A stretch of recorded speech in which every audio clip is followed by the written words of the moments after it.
আপনারা আমাদের বর্ডার দিয়ে ঢোকার জন্য প্ল্যান করছেন, আপনারা আসুন, আমরা কেচি নিয়ে দাঁড়িয়ে আছি, আমরা কেচি নিয়ে দাঁড়িয়ে থাকবো, আপনারা আসেন।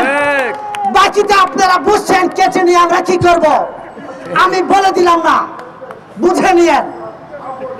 সাবধান হয়ে যান ভাই, সময় থাকতে ভালো হয়ে যান।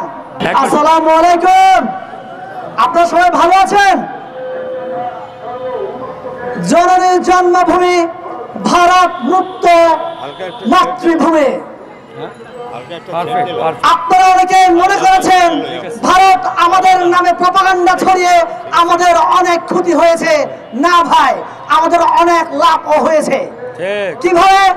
এক চিন্ময়কে ধরে যেভাবে ভারত প্রপাগান্ডা ছড়িয়েছে, এই এক চিন্ময়ের জন্য আমরা হিন্দু, বৌদ্ধ, খ্রিস্টান, মুসলমান আমরা সবাই এক হয়ে এক কাতারে একযোগে ভারতের আগ্রাসনের বিরুদ্ধে কথা বলার মঞ্চ তৈরি করে দিয়েছে। এই জন্য আমি ভারতের শুভেন্দু অধিকারীকে ধন্যবাদ দিতে চাই। আপনারা জানেন আজকেও আমাদের বাংলাদেশের বর্ডারে আমাদের বাংলাদেশি নাগরিককে গুলি করে হত্যা করেছে। আমরা আওয়াজ করে আছে, ওদের টনক নড়ছে না। টনক নড়বে কবে? টনক নাড়িয়ে দিতে হবে আমাদেরকে।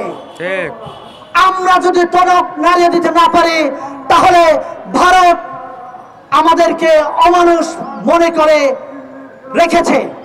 একটা কথা আমি বলে দিতে চাই, আপনারা আমাদের বর্ডার দিয়ে ঢোকার জন্য প্ল্যান করছেন, আপনারা আসুন, আমরা কেচি নিয়ে দাঁড়িয়ে আছি, আমরা কেচি নিয়ে দাঁড়িয়ে থাকবো, আপনারা আসেন। বাকিটা আপনারা বুঝছেন কেচি নিয়ে আমরা কি করব, আমি বলে দিলাম না, বুঝে নিয়েন। সাবধান হয়ে যান ভাই, সময় থাকতে ভালো হয়ে যান। আমি বলি, আমাদের রুহুল কবির রিজভী ভাই বাবির শাড়ি পুড়িয়েছে, হাজার হাজার মিডিয়ার সামনে রিজভী ভাইয়ের শাড়ি পুড়িয়েছে, গামছা পুড়িয়েছে। আমরা তাহলে এটা কি একটা এক্সাম্পল হিসেবে, উদাহরণ হিসেবে আমরা কি তার এই অনুসরণ আমরা করতে পারি না? উনি যদি একটা দলের নেতৃত্বের জায়গা থেকে এই কাজটা করতে পারে, আমরাও আশা করি ঘরে ঘরে ভারতের পণ্য আমরা ব্যবহার করব না। বাংলাদেশের পানি আছে, আপনি কিনলে না খেলে কি হবে? আপনি কিনলে কিনে খান ভারতের পণ্য, আপনি খাবেন না ভারতের পণ্য, খাবেন না বাংলাদেশের পণ্য খান। এরপরে আমি বলছি, আমাদের ঢাকা ইউনিভার্সিটির প্রতিষ্ঠাতা সলিমুল্লাহ খান, আপনারা সকলে জানেন, এরকম বিখ্যাত বিখ্যাত লোকের কথা আমাদের বাংলাদেশের ইতিহাসে আছে, কিন্তু আমরা কজন তাদের কথা জানি? আমরা কজন জানি? আমাদেরকে তাদের কথা বলতে হবে, তাদেরকে আপনারা মিডিয়ায় বলেন। আমি দেখলাম যারা কিনা মিডিয়াতে টক শোতে যায়, ওরা ভারতের বিরুদ্ধে কথা বলার জন্য সাহস করেন না। বিবিসি থেকে শুরু করে সব চ্যানেলের টক শো আমি দেখছি, যারা টক শোতে যাচ্ছে এমন বক্তাকে নিয়ে যাবেন যারা কিনা ভারতের বিরুদ্ধে চোখ রাঙিয়ে কথা বলার জন্য সাহস থাকে। এমন বক্তাদেরকে নিয়ে যাবেন না যারা কিনা ভারতের দাবিদারি করে, ভারতের পক্ষে কথা বলে, ভারতের পক্ষে কথা বলে, মিন মিন করে কথা বলে। আজকে ভারত সংখ্যালঘুদের পক্ষে দাঁড়িয়েছে। ভারতে কি সংখ্যালঘু নেই?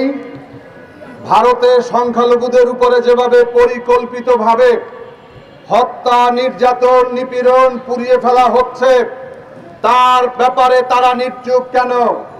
আমরা দেখেছি আসাম থেকে মুসলমানদেরকে বিতাড়নের জন্য তারা বিভিন্ন পদক্ষেপ নিয়েছে। আমরা দেখেছি সেই কাশ্মীরের মুসলমানদেরকে তারা পুড়িয়ে মারছে, তারা হত্যা করছে, গণহত্যা চালিয়েছে, তাদের স্বাধীনতা তারা কেড়ে নিয়েছে। আমরা দেখেছি মধ্যপ্রদেশে, আমরা দেখেছি বিহারে, সেখানে তারা ধর্মীয় উন্মাদনা সৃষ্টি করে মুসলমান এবং বৌদ্ধদের উপরে তারা যেভাবে নির্বিচারে হত্যা করছে। এর জন্য তো কথা বলতে হবে আমাদের বন্ধুরা, সংগ্রামী বন্ধুরা। আমরা দেখেছি এই গুজরাটের কসাই মজিদ যিনি নিজেকে একজন ধর্ম নিরপেক্ষ ব্যক্তি মনে করে, অন্যদিকে একটি সাম্প্রদায়িক দল বিজেপির নেতৃত্ব দিয়ে আজকে ভারতের মস্তদে রয়েছে।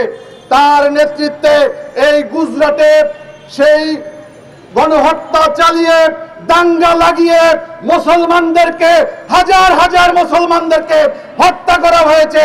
বাবরি মসজিদ দখল দিয়ে সেখানে আজকে মন্দির বানানো হয়েছে। আজকে ভারতে যেভাবে সংখ্যালঘুদের উপরে নির্যাতন নিপীড়ন চলছে, এজন্য বাংলাদেশের 18 কোটি সাম্প্রদায়িক সম্প্রীতিতে বিশ্বাসী বাংলাদেশিরা বসে থাকতে পারে না। আমরা যেন জেগে উঠেছি।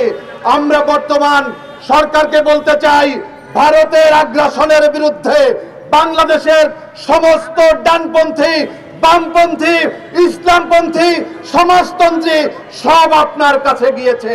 আওয়ামী লীগ এবং আওয়ামী লীগের বছর খুনি জাতীয় পার্টি ছাড়া বাংলাদেশে অন্য কোন দল আর আওয়ামী লীগ এই ভারতের পক্ষে আর কেউ নেই। আওয়ামী লীগ তো পালিয়ে গিয়েছে, শেখ হাসিনা পালিয়ে গিয়েছে, সাথে সাথে বাংলাদেশে যেই সমস্ত 26 লাখ ভারতীয়রা এখানে অবস্থান করেছে, পুলিশ বাহিনী সহ বিভিন্ন বাহিনীতে যারা নামে বেনামে তারা চাকরি নিয়েছে, তারা কিন্তু পালিয়ে গিয়েছে। আমরা দেখেছি পুলিশের অসংখ্য পুলিশ সদস্য তারা চাকরিতে তারা যোগদান করেনি। তারা যোগদান করবে কিভাবে? তারা তো ভারতীয় নাগরিক ছিল। আজকে দেশপ্রেমিকরা ক্ষমতা দখল করার কারণে ভারতীয় সেই সমস্ত তারা আজকে পালিয়ে গিয়েছে। আমি আজকের এই সভা থেকে বলতে চাই, রিজভী আহমেদকে ধন্যবাদ জানাতে চাই। আপনি যেদিন চাদর পুড়িয়েছিলেন, এদেশের মানুষের হৃদয়ে অবস্থান করেছিলেন। জানি না কেন সেদিন চাদর পুরানোর পরে আপনাকে তোপের মুখে পড়তে হয়েছে। এখন আবার আপনি শাড়িতে আগুন দিয়েছেন। এটাই হচ্ছে বাংলাদেশের মানুষের চিন্তা, এটাই হচ্ছে মানুষের বিশ্বাস। বাংলাদেশের মানুষ বিশ্বাস করে ভারতের গোলামির জন্য 1971 সালে এবং 5ই আগস্ট 2024 সালে বাংলাদেশ নতুন করে স্বাধীনতা অর্জন করেনি। আমরা বাংলাদেশের স্বাধীনতা সার্বভৌমত্ব রক্ষার জন্য আমরা ঐক্যবদ্ধভাবে রাজপথে, অনলাইনে, সর্বত্র আমরা ভারতের বিরুদ্ধে নয়, ভারতের আগ্রাসনের বিরুদ্ধে, ভারতের দাদাগিরির বিরুদ্ধে, ভারতের সমস্ত আগ্রাসন অপতৎপরতার বিরুদ্ধে ঐক্যবদ্ধভাবে লড়াই সংগ্রামে থাকবো। আপনাদের সবাইকে ধন্যবাদ জানিয়ে আগামী দিনের সমস্ত ভারতীয় আগ্রাসন বিরোধী সংগ্রামে সামিল হওয়ার আহ্বান জানিয়ে আমার বক্তব্য শেষ করছি। বাংলাদেশ জিন্দাবাদ, বাংলাদেশ লেবার পার্টি জিন্দাবাদ, জিন্দাবাদ।